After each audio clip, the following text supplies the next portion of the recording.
salaamaaleykum mbokku Sénégal ak diaspora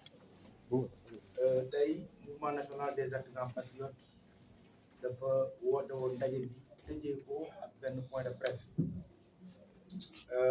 li ko waral nag mooy ci jiitu waxtaan ci sunu activité yi nga xam ne jot nañ ko amal ci 2024 bi waaye aussi validé ndoo li nga xam ne moom mooy plan d'action bi ñu war a dem ci 2025 bi waaye aussi waxtaan ci situation réew mi gis nañu fan yi ñu génn gouvernement bi demandé woon nañu benn rapport nga xamante ne ni bi koy demandé dañ ko tegoon ci li nga xam ne moom la suñu charte réew en tout cas digle mooy boo ñëwee nguur gu bees président de la république war nga demander à ce que li nga xamante ne ni moom mooy gestion bi nga fi fekk naka lañ ko saytoo ci kaw loolu ñu ci féliciter le président de la république waaye aussi di ci féliciter le premier ministre Ousmane Sonko et l'ensemble des membres du gouvernement ñu gis nag di tukkee ci rapport bi sénégalais yëpp gis ko di ko métitlu di ko naqarlu mais particulièrement ñun aussi doon ay artisans yàgg am ay jafe-jafe ay at ak léegi ci naka la ñuy def pour mën a développer suñuy entreprise bu ñu gisee Cour des comptes génnee rapport boo xam ni daanaka des milliers de milliards yi fi nekkoon luubal nañ ko def ko ci anam gi gën a ñaaw yaakaar naa suñu wareef mooy génn naqarlu ko waaye aussi exiger wala boog def plaidoyer à ce que justice puisse être faite pour que loolu dootul mën a am ci suñu réew ñuy wax ni en tout cas président Ousmane Sonko amati na ndam ngeen fàttali ko 2016 ak léegi yàgg na di wax ni nga xamante ne nii ñaawteef yi nga xamante ne ñu koy yor suñu àll réew mi yàgg na taxaw bu ngeen fàttali ko ba ñuy def premier ministre à l'époque ancien premier ministre à l'époque ñëwoon assemblée nationale wala sax ministre des finances yàgg ngeen dégg président Ousmane Sonko naan leen seen njublang ak seen dëggte moo tax Sénégal nekk ci guddi gi mu nekk yaakaar naa tey rapport yi génn gi mu génn ak li mu leeral dafa wane ni ñii kat li ñu yore woon suñu réew mi ñaaw na ba fi ñaaw yem beneen bi aussi mooy ñu jàpp ni malgré jafe-jafe yi nga xamante ne ni tey Sénégal am nañ ko ci wàllu koom-koom ci li nga xamante ne ni yoroon nañ ko yorin bu ñaaw plus de 18 000 milliards de déficit bor boo xamante ne ni jël nañ ko ci ndottu Sénégal nëbbuñu ko yaakaar naa ne loolu lu ñu war a naqarlu la ñun ñëpp waaye li nga xamante ne ni aussi war nañ ci taxaw seet ñun ñëpp ñu ànd ci accompagner ci le gouvernement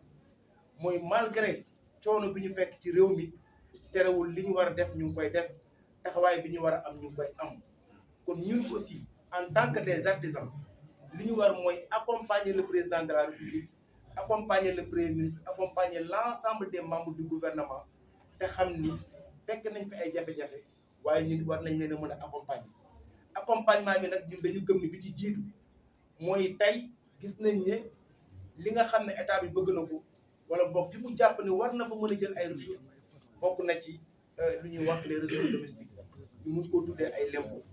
kon jàpp naa ni ñun en tant que des artisans war nañu mën aussi contribuer ci li nga xam ne moom mooy aspect fiscal lu réew mi pour ñu mën a soutenir li nga xamante ne nii moom mooy li gouvernement bi bëgg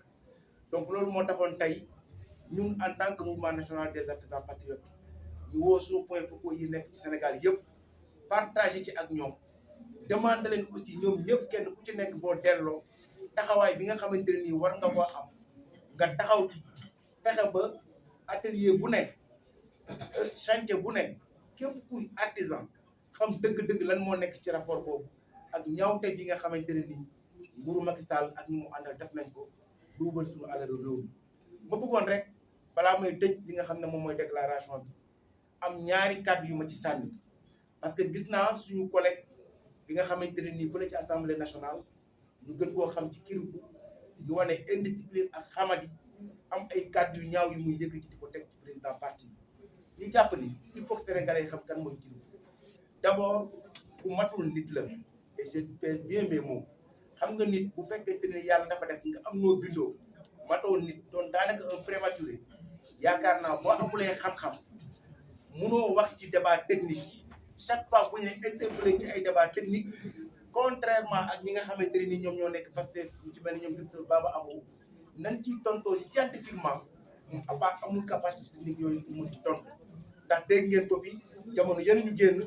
biñ ko laajee wàllu eurobond xamul lan mooy eurobond ku xamul luy eurobond nag mënul la répondre ci débat technique bi nga xamante ne nii moom la ñu posé muy rapport Cour des comptes ma gis aussi sama beneen collègue mu def lu ñaaw ndaxte jàpp naa ni écharpe dafa nekk loo xam ne symbole la bu am solo tey mënuñoo convoqué koo xamante ni nii Sénégalais yëpp laata nguuru Macky Sall di fi jógee daanaka tur bi ñu ko daan jox mooy Farbank moom la ñu gis ci citoyen boo xam ne ci biir këram daanaka 900 millions luubal nañ ko fa wala boog jël nañ ko fa nan la kilifa ñu mën a jëlee sa biir kër 900 millions tey mu am loo xamante ni nii ñaawteef la ci ay CENTIF rapport bi nga xam ne CENTIF def na ko ci ay transaction xaalis tey moom mu mën a lonkoo suñu écharpe dem taxaw naan daf koy soutenir ba bu ko wax ne que moom na xam ne Sénégalais yi fàttewuñu suñuy orix ma bu ko wax également que ni 40 et quelques milliards armement yi nga xamante ne ni dafa jaaroon ci ministère boobu Sénégalais yi fàttewuñu ko donc damay daal samay kàddu foofu di demander l'État du Sénégal pour que mu def lépp lu mu mën pour que ñi nga xamante ne ni ñoom ñoo yoroon suñu alal luubal ko ci nu mu gën a ñaawee que justice puisse être faite pour que ñu mën a recouvrer li nga xamante ne ni moom mooy suñu alal donc tey à partir de désormais ñun en tant que des artisans à travers tous les pays dinañu lancer opération gox yi képp koo xamante ne nii luubal na alal réew nga mën ko delloo ma leen di sant bu baax du mouvement national des artisans patriotes. L'objectif de cette rencontre, c'était d'abord d'évaluer les activités que nous avons menées en 2024, mais surtout de valider, en tout cas, un plan d'action pour 2025. Le deuxième point consistait à faire un partage par rapport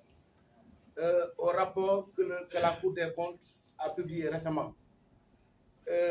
Nous félicitons d'abord le président de la République par rapport à l'exercice qu'il vient de faire. Je pense que nous nous rappelons de 2019, Macky Sall n'avait pas recommandé ce rapport-là. Et je rappelle que c'est une exigence, en tout cas c'est une exigence par rapport à nos lois, textes et règlements.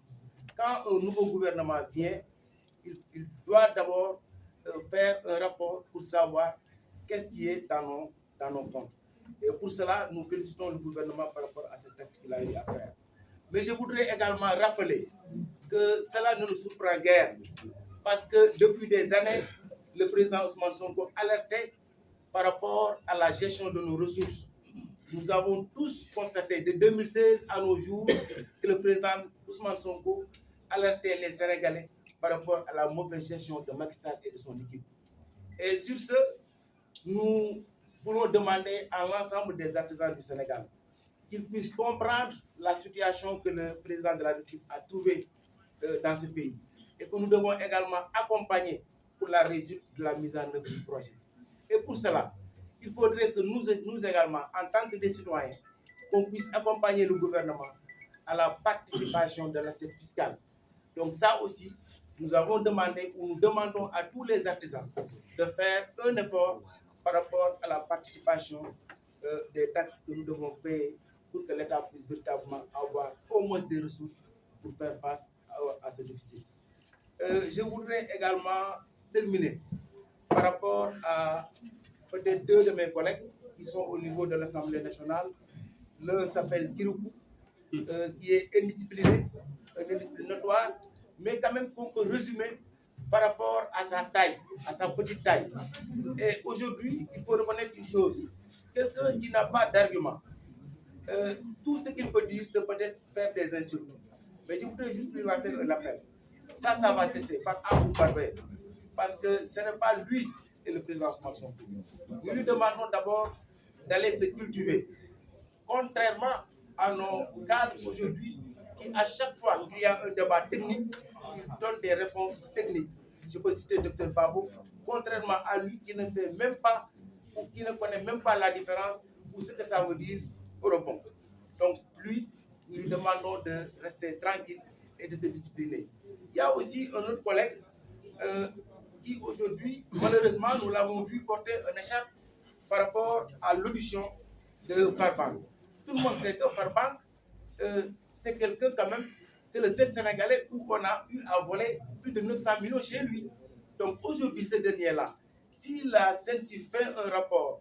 par rapport à des doutes frauduleuses, mais je pense que tous les Sénégalais savent que même en voyant sa tête lors de la dernière conférence de presse de l'APR, c'est que quand même il y a quelque chose, il y a un sur roche. Donc, je voudrais dire à ce dernier-là, ce collègue député, que nous, Sénégalais, nous n'avons pas oublié nos oris. Nous n'avons pas également oublié le fameux marché de 44 milliards, je ne sais pas, plus de 40 milliards d'armement, lorsqu'il était ministre de l'Environnement. Ça aussi, nous demandons aux autorités de tout faire pour que justice soit faite. Tous les ministres, DG, qui ont eu à gérer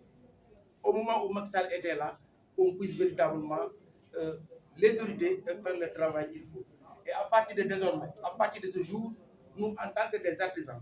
nous lançons un appel opération compris sur les milliards. Je vous remercie. Rappelez votre nom. Je suis Babacar Varo, je suis le coordinateur.